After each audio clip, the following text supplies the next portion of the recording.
Primeiro livro do profeta Samuel, capítulo 17, a partir do verso de número 1.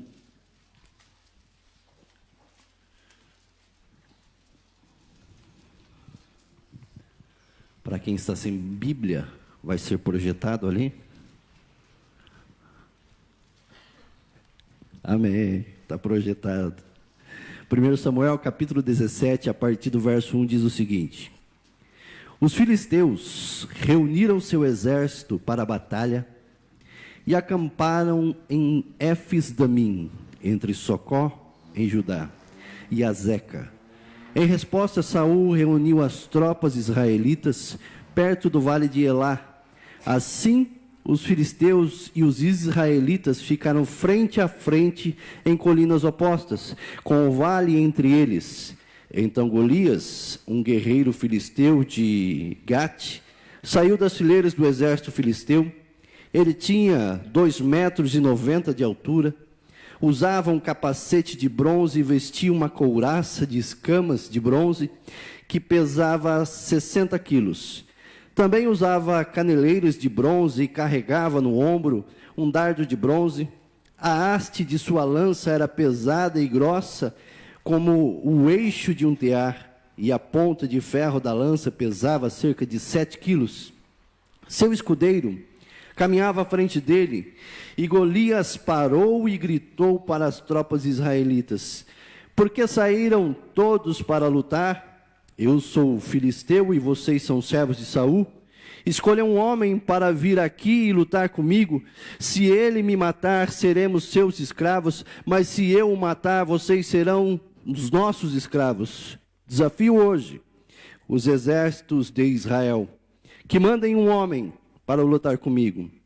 Quando Saul e os israelitas ouviram isso, ficaram aterrorizados e muito abalados.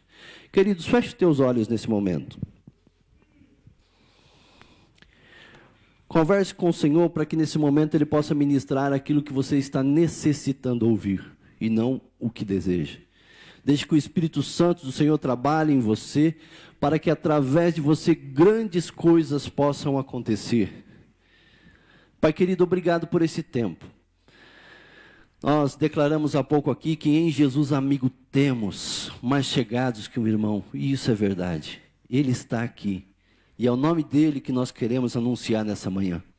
Então que eu possa apenas ser o canal do Senhor, um porta-voz da tua mensagem, porque a fonte é Jesus, Ele está aqui, Ele é a palavra, Ele é a vida eterna, Ele que cura, liberta e restaura, é Ele quem transforma. Pai, em nome de Jesus, ministra ao nosso coração aquilo que precisamos e possamos aplicar na nossa vida a Tua palavra, para a honra e glória do nome de Jesus. Amém. Amém, irmãos? O tema dessa palavra é Enquanto Eu Viver, que tem a ver com o tema da campanha de missões estaduais. O versículo de João 9:4, a primeira parte diz o seguinte: Precisamos trabalhar enquanto é dia, para fazer as obras daquele que me enviou. A segunda parte vai dizendo o seguinte: Enquanto estou no mundo, eu sou a luz do mundo. E quando nós olhamos para o Evangelho de Mateus, capítulo 5, verso 16, diz: Assim resplandeça a vossa luz diante dos homens, para que vejam vossas boas obras e glorifiquem a vosso Pai que estás no céu. Eu fui ver um pouquinho no dicionário a palavra enquanto, o que ela trazia de explicação no contexto dela. E essa palavra quer dizer uma extensão de tempo ou de alguma coisa. E isso tem a ver com a extensão de tempo da nossa história, da nossa vida, a forma que vivemos, o que fazemos, o que deixamos de fazer, de falar, pensar. E isso é enquanto eu viver. Eu não sei como você tem vivido. Eu não sei as dificuldades que você tem enfrentado. Mas eu quero dar algumas notícias para você que enquanto você viver, que era a minha oração, eu quero trazer uma palavra de ânimo, uma palavra de fé, que venha mudar o coração das pessoas. E aí Deus me trouxe para a realidade. Você vai fazer isso, mas vai mostrar a realidade de como é a vida. E esse texto de 1 Samuel, todo ano eu faço uma leitura da Bíblia, e quando chega no meio do ano eu estou no mesmo texto. O ano passado, eu me recordo que nesse mesmo período eu trouxe uma mensagem a respeito desse texto. E aqui então eu quero trazer algumas informações para vocês, sendo realista, daquilo que nós estamos sujeitos a ver enquanto vivermos, no dia a dia. Feito isso, o que é que nós precisamos entender e aplicar ou administrar tudo isso que nós estamos sujeitos a viver? Então, nessa vida, nós estamos sujeitos a sofrer com vícios. Estamos com dificuldades. Nós estamos no mês de julho, agora aqui com a juventude, julho orando, abrindo mão de algumas coisas que estejam nos tirando do foco de Deus. Netflix, internet. E aí vai seguindo aquilo que cada um optou então a fazer. Vício, quando a gente pensa nisso, a gente vai pensar na droga, na bebida, essas coisas. Mas tem coisas que tomam o nosso tempo. Tempo que deve ser dado a Deus, tempo que deve ser destinado à família. E nós abrimos mão disso. E às vezes até do trabalho. Trabalha demais, não tem tempo para a família, não tem tempo para Deus, não tem tempo para mais nada. É o vício no trabalho. Eu preciso produzir, eu preciso fazer. E Deus nos chamou para ser. Aí nós vamos encontrar o estresse. A consequência do tanto fazer vai trazer consigo o estresse, o cansaço, a dor física, emocional, que por consequência pode surgir uma depressão, uma solidão, uma enfermidade. E dentre essas vai vir a física, a emocional e a espiritual. Enquanto eu viver, eu vou sofrer perdas, dificuldades e problemas, coisas que eu e você estamos sujeitos a viver nessa história. Mas, querido, por outro lado, nós vamos ver que o Senhor, Ele é refúgio, Ele é fortaleza, Ele é socorro bem presente na hora da angústia. E mesmo que eu esteja no momento de solidão, no momento de angústia, o Senhor Jesus, Ele venceu o nosso socorro. No momento de desespero, no momento de dor, no momento de aflição, nós olhamos o salmista dizer: ainda que eu ande num vale de sombra e de morte, o Senhor está lá comigo.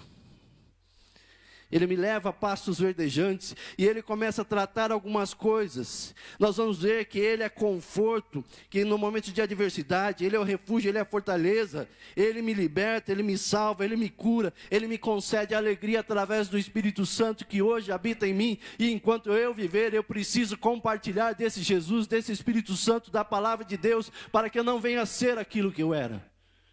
Eu venha a ser transformado a cada dia enquanto eu viver. Então, novamente eu pergunto, como é que está você? Como é que você tem vivido? Quais são os vícios? Quais são as dores? Quais são os problemas? Quais são os excessos de coisas que você está fazendo e vivendo? Mateus 11, 28 diz o seguinte: venham a mim, todos os que estão cansados e sobrecarregados, e eu lhes darei descanso. Jesus quer te dar descanso, Jesus quer te dar conforto, Jesus quer te dar alegria e uma nova perspectiva da vida através dele. Nós estamos sujeitos a viver coisas boas, coisas ruins nessa história, chamada de vida terrena. Enquanto eu viver, eu estou sujeito a ver tantas e tantas outras coisas. Agora, com tudo isso, nesse pacote todo, nessas dificuldades, nesses problemas, o que é que eu preciso entender e aplicar no meu dia a dia? Quais são as coisas que eu estou sujeito a viver, deixar de viver, a experimentar e assim por diante? E nós vamos retomar aqui então 1 Samuel 17. E nós vamos ver um contexto de luta, de batalha, de dificuldade, de adversidade. E a adversidade é problema, a adversidade é um adversário, é um inimigo que precisa ser vencido. E em nome de Jesus, você vai vencê-lo.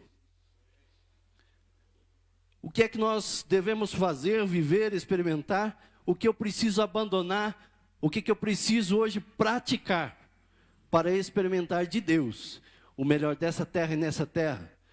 Eu não estou falando de teologia da prosperidade, estou dizendo o que a Bíblia diz, Isaías 1,19. Se nós ouvirmos, obedecermos, comeremos do melhor dessa terra. Mas isso tem que acontecer dentro de mim. A paz de Deus que excede todo entendimento precisa estar em mim. Porque aí eu vou entender que mesmo no dia de adversidade, Ele estará comigo ali. 1 Samuel, capítulo 17, o verso 16. Que vai estar projetado, né? Amém? Glória a Deus. 1 Samuel, capítulo 17, verso 16, diz o seguinte: chegava-se, pois, o filisteu pela manhã e à tarde, e apresentou-se por 40 dias. Durante 40 dias, vinha um gigante e desafiava. Hoje eu não quero falar sobre Davi. Na verdade, não quero falar sobre Golias, mas ele faz parte dessa história. Queridos, uma coisa que nós precisamos entender no dia a dia da nossa vida, enquanto vivemos, é que eu e você não podemos ser um espectador da desgraça.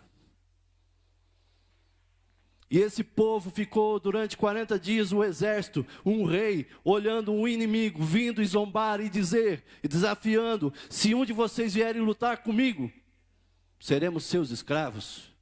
40 dias de incertezas, 40 dias de desgaste físico, emocional, espiritual e financeiro.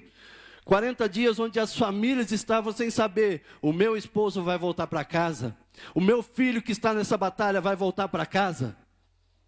E muitas vezes, queridos, nós agimos assim. Somos espectadores da desgraça. Nós não tomamos postura diante de uma adversidade, diante de um problema, e aí nós começamos apenas a observar. Tem coisas que são desgraças anunciadas ou tragédias anunciadas que nós vemos que vai dar errado. Começou errado, continua errado. E se não aceitar Jesus e mudar de vida, a forma de viver, de falar, de agir, vai dar errado. O desafio nessa manhã, enquanto vivermos, é de parar de ficar observando os problemas. É parar de ficar olhando a desgraça alheia, a desgraça própria. E começar: eu quero somar para fazer a diferença. Eu quero ver o que eu posso fazer dentro do meu lar. Um exemplo um pouco bobo, mas às vezes a gente acaba agindo dessa forma. Às vezes em que eu vi a minha esposa cair, e isso foi de bicicleta, desculpa aí, foi mal. Eu não entendo como ela conseguia fazer essa proeza em cair em câmera lenta. Mas caía. A minha reação, em vez de correr e ajudar, eu dava risada. E isso é a coisa mais comum de acontecer conosco. Alguém cai na rua, tropeça, o que você faz? Nós agimos dessa forma constantemente. Nós não estendemos a mão, nós ficamos observando o perigo, a dificuldade, o problema, não estendemos a mão para ajudar. E é isso que nós precisamos entender com essa passagem, com esse texto, de que eu preciso ajudar na solução do problema, não observar a confusão, não observar apenas a destruição que está para acontecer, de um gigante vir e desafiar. Um rei ficou olhando, um exército ficou olhando. Espectador é aquele que está à espera de algo, e não está, ou está assistindo alguma coisa. E nós passamos muitas vezes assim, irmãos, assistindo o problema de camarote. Nós precisamos entender, de acordo com a palavra de Deus, quando ela fala sobre esperança, e quando ela fala sobre fé.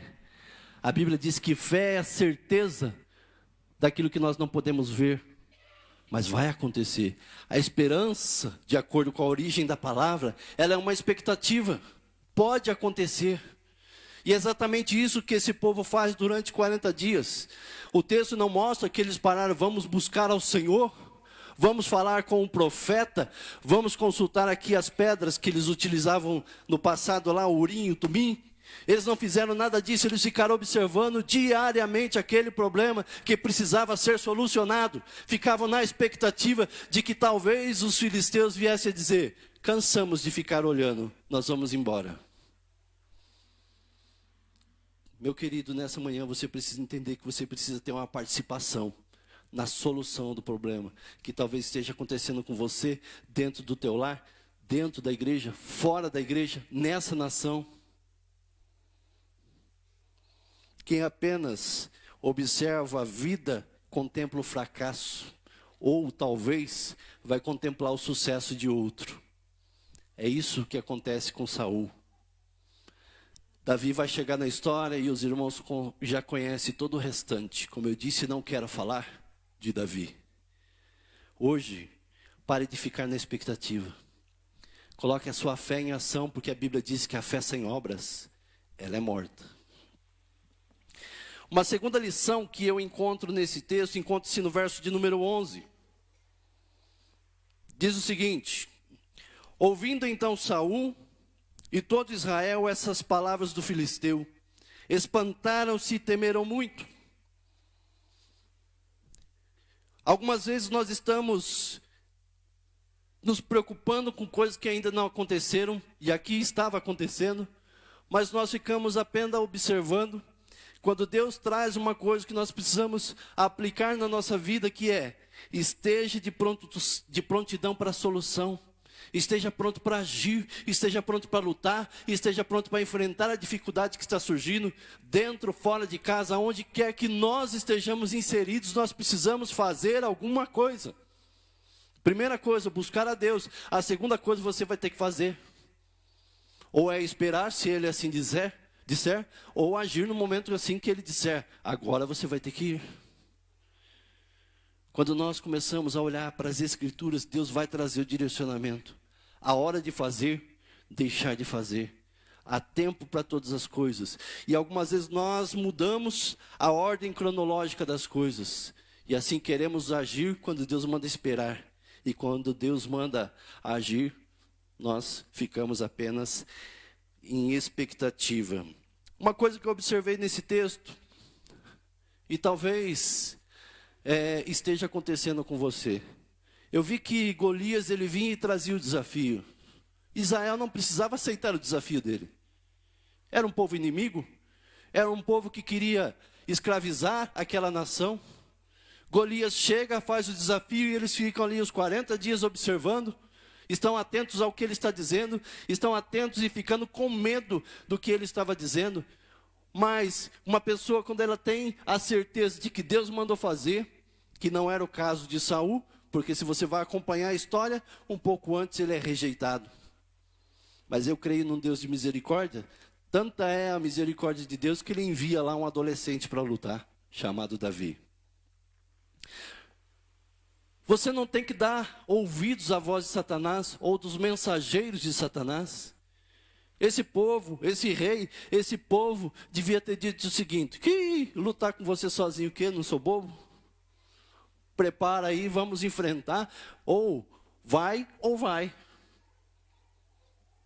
Queridos, nós precisamos estar atentos ao que devemos fazer e entrar com a ação, com a providência, com a solução. E é isso que esse povo não faz. Era necessário aqui eles enfrentarem aquela batalha, o rei, o exército. Assim como nós estamos esse mês novamente falando sobre Júlio orando, eu gostaria que você refletisse. Você está orando pelos seus filhos? De que forma é que você está orando pelos teus filhos? Deus, faça a tua vontade na vida do meu filho. Que vontade é essa? O que você deseja que Deus faça no seu filho? O porquê que Ele faça? Nós precisamos orar, buscar. A palavra de Deus nos traz a solução, o direcionamento, mesmo com medo, mesmo estando espantado como esse povo estava. Querido, é hora de se colocar de pé, é hora de ficar aqui de prontidão, para a hora que Deus dizer, vai e ataca, você vai e enfrenta o problema. Então pare de fazer as coisas sozinho, pare de fazer as coisas do seu jeito, pare de dar ouvidos à voz de Satanás, dizendo, se você tiver alguém aí, que se levante e me enfrenta. Nós somos mais que vencedores em Cristo Jesus e não sozinhos. Uma outra lição, queridos. Verso 28.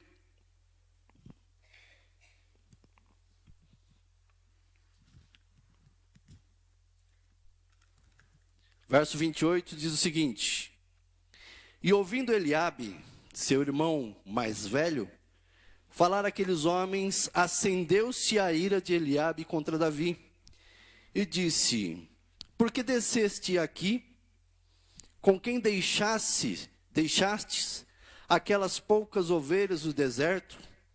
Bem conheço a sua presunção e a maldade do teu coração. Descestes aqui para ver a peleja. Queridos, pare de dar ouvidos à voz dos mensageiros de Satanás. Eliabe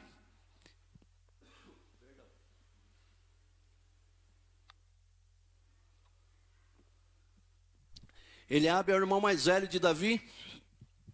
E quando nós olhamos no capítulo 15, quando Samuel vai ungir o novo rei, ele chega diante da casa de Jessé, e o primeiro que entra é o primogênito chamado Eliabe. Na primeira instância Deus diz: não olhe para a sua aparência, e por esse eu rejeitei, não é ele. Eliabe é rejeitado, o qual Samuel vai para ungir o novo rei dentro daquela casa. E exatamente aqui Eliabe, o primogênito, aquele que foi rejeitado, ele rejeita Davi, o homem a qual Deus escolheu para ser futuramente o rei de Israel, o qual foi. Eu imagino agora se Davi tivesse dado os ouvidos ao seu irmão mais velho, dizendo: ó, o que você está fazendo aqui? Você para de ser curioso. Eu sei que você veio para essa batalha, não veio trazer queijo e pão para a gente não, nem leite. Você veio ver o que está acontecendo, você veio xeretar. Davi não dá voz ao mensageiro de Satanás. Pare de ouvir maus conselhos. Pare de ouvir pessoas que não estão direcionando a sua vida de acordo com o que a Bíblia diz, de acordo com o que o Espírito Santo quer para você, para a tua família.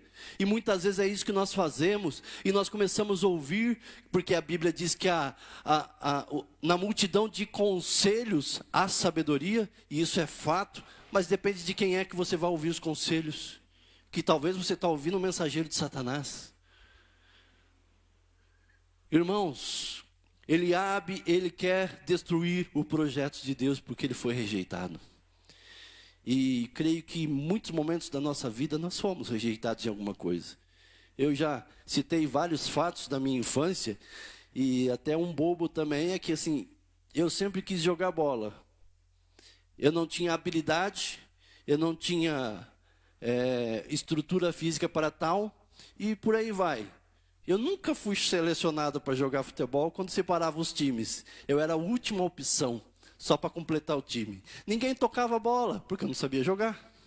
Esse é um exemplo bobo, mas talvez na sua vida você já se sentiu rejeitado na família, no trabalho, nos estudos, e a gente vai seguindo toda a nossa história avaliando. Mas é uma coisa que eu não posso trazer como rancor, algo que esteja entulhando a minha vida, trazendo amargura. É momento de liberação de perdão, é momento de liberação de agora eu vou seguir adiante, porque eu não vou dar mais ouvidos a Satanás, aos mensageiros, aqueles que querem impedir o agir de Deus na minha vida.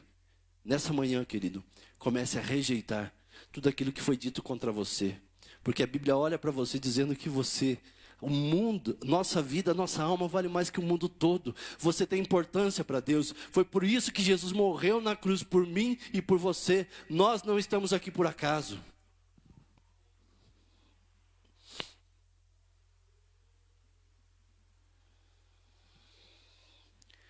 Deus nos vê de forma diferente. Eliabe quer destruir os projetos de Deus na sua vida. Não deixe que a voz do inimigo prevaleça sobre seus sonhos, projetos, sobre a sua família. Não abra mão daquilo que Deus tem para você, para a sua família, para a tua casa, para os seus projetos. Confia nele a tua vida, e o mais ele vai fazer.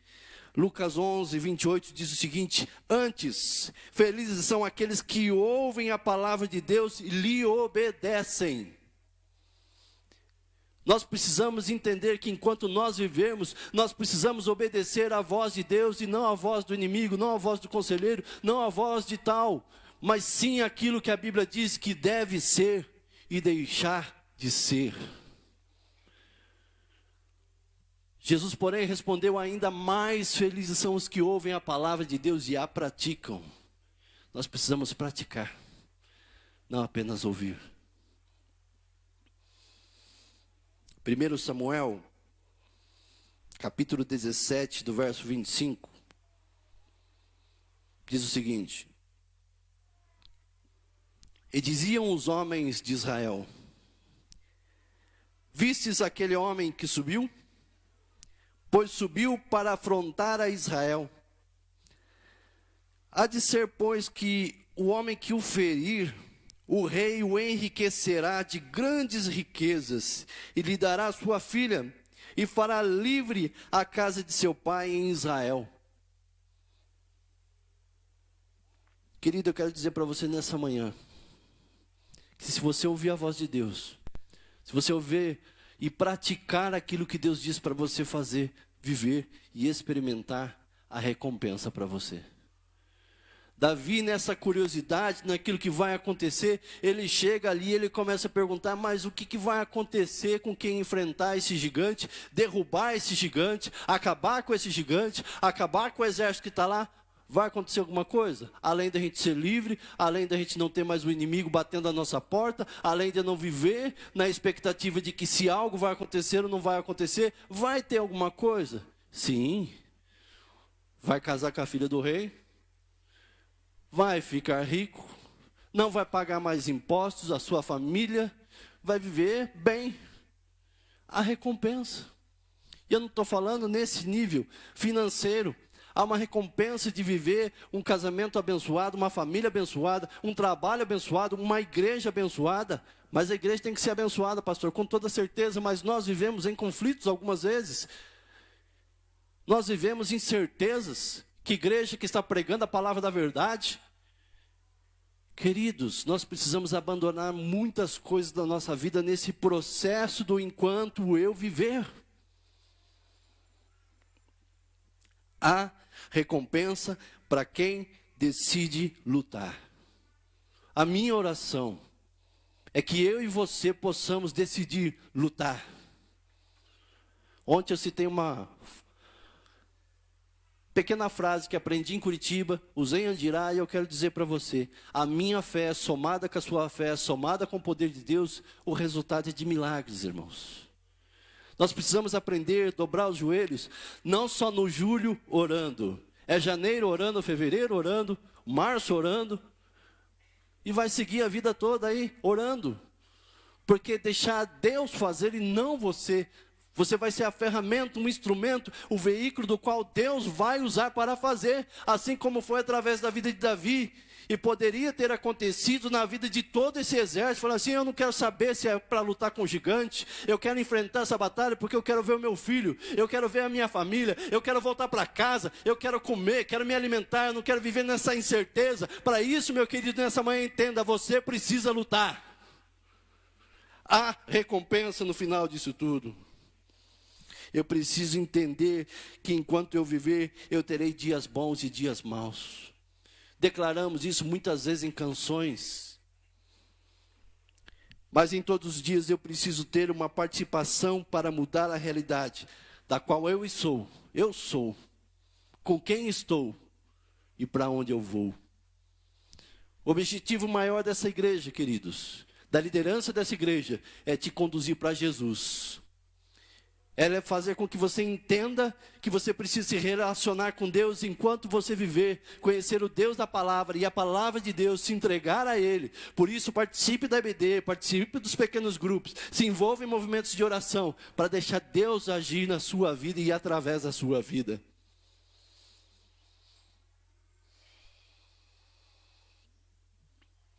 Jeremias 17:10, para finalizar, diz o seguinte: eu sou o Senhor que sonda o coração e examina a mente para recompensar cada um de acordo com a sua conduta, de acordo com as suas obras. Deus conhece o teu coração. Deus sabe o que você pensa sobre a sua vida pessoal, sobre a sua esposa, sobre seus filhos, sobre seus pais, sobre a igreja, sobre a nação, sobre tudo e todas as coisas. Deus sonda o teu coração. E aquilo que a gente planta, a gente colhe. O que nós queremos trabalhar nessa manhã é que enquanto você viver, queridos, você saiba a semente do que você está plantando. Porque é exatamente isso que você vai colher. vai experimentar. É isso que vai frutificar diariamente. Para isso, deixe hoje o Espírito Santo de Deus trabalhar no teu coração, renovando, fortalecendo, livrando, construindo uma nova história, através daquele que mudou a história. A Bíblia diz que aquele que está em Cristo é nova criatura, as coisas velhas se passaram, eis que tudo se fez novo. E é esse eis que tudo se fez novo que nós devemos viver cotidianamente, dia a dia, hora a hora, mês a mês, ano a ano. Por isso eu quero convidar você a fechar teus olhos nessa manhã.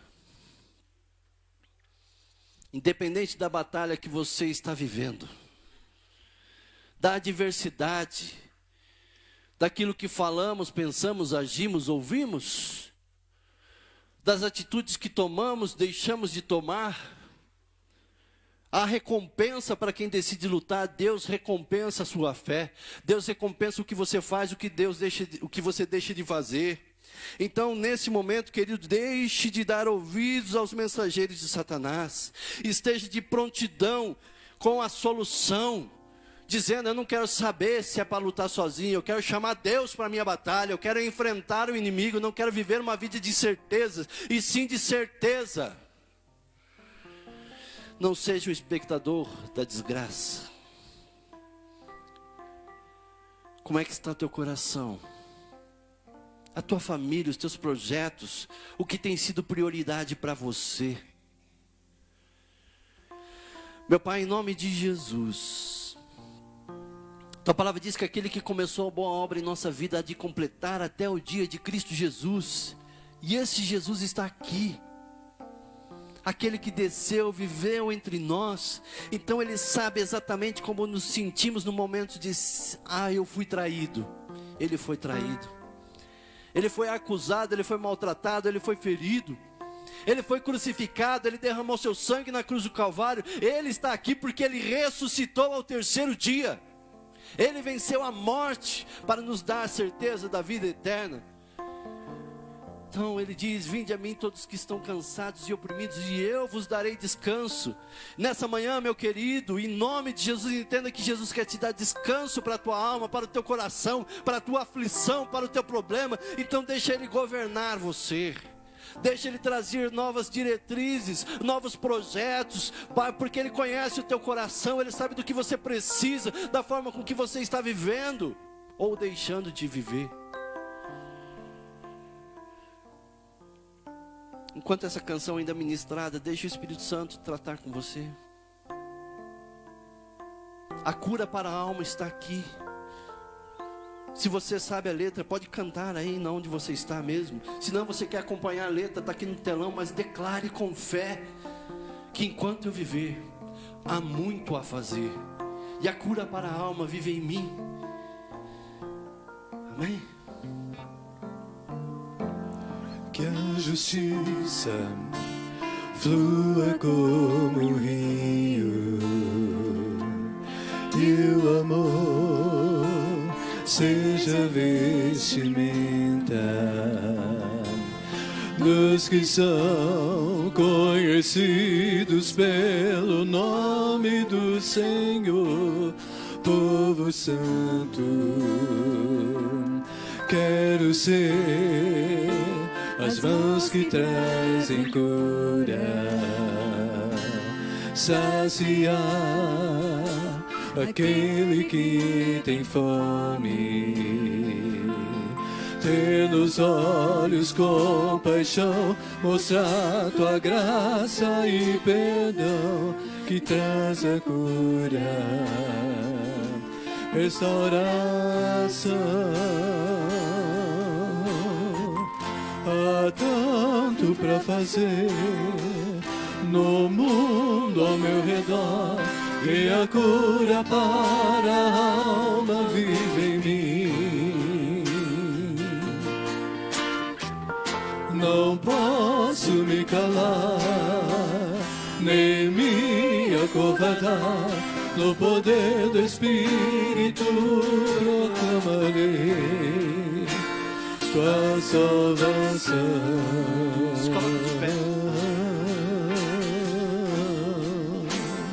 Eu quero orar por você.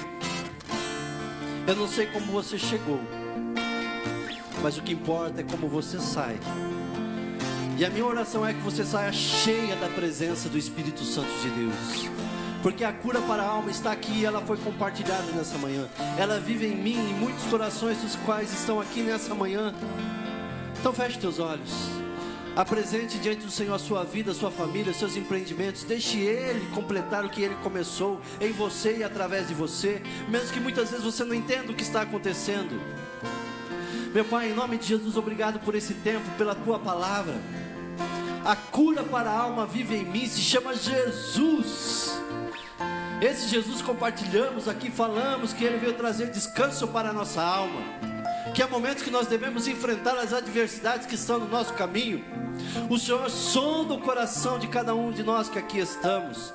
E a tua palavra de Jeremias também diz que o Senhor sabe os planos que tem sobre cada um de nós, planos de paz e não de mal, planos de nos fazer prosperar e de nos dar um futuro do qual o Senhor desejou. A vontade do Senhor, ela é boa, ela é perfeita, ela é agradável, e é essa vontade que queremos que se cumpra em nós e através de nós, Deus. Então visita cada coração, cada família, cada sonho, projeto, cada dificuldade, cada batalha que tem enfrentado, que essa batalha seja do Senhor e através do Senhor possamos vencê-las, para a honra, para a glória do nome do Senhor, Pai. Em nome de Jesus, quebra todo mal, toda intenção do reino das trevas, toda artimanha do inimigo, toda a palavra de maldição, acusação, todo o trabalho feito, toda a intenção, Pai, de pessoas que tentaram fazer e, Pai, frustrar os planos que o Senhor tem para nós. Então quebra todo o mal e possamos, Pai, entender que a cura para a alma vive em nós nessa manhã, em nome de Jesus. Amém e amém. Vamos cantar todos juntos essa canção. Que a justiça flua como um rio e o amor seja vestimenta dos que são conhecidos pelo nome do Senhor. Povo santo, quero ser as mãos que trazem cura, saciar aquele que tem fome, ter nos olhos compaixão, mostrar tua graça e perdão, que traz a cura, restauração. Há tanto pra fazer no mundo ao meu redor, e a cura para a alma vive em mim. Não posso me calar, nem me acovardar. No poder do Espírito proclamarei tua salvação.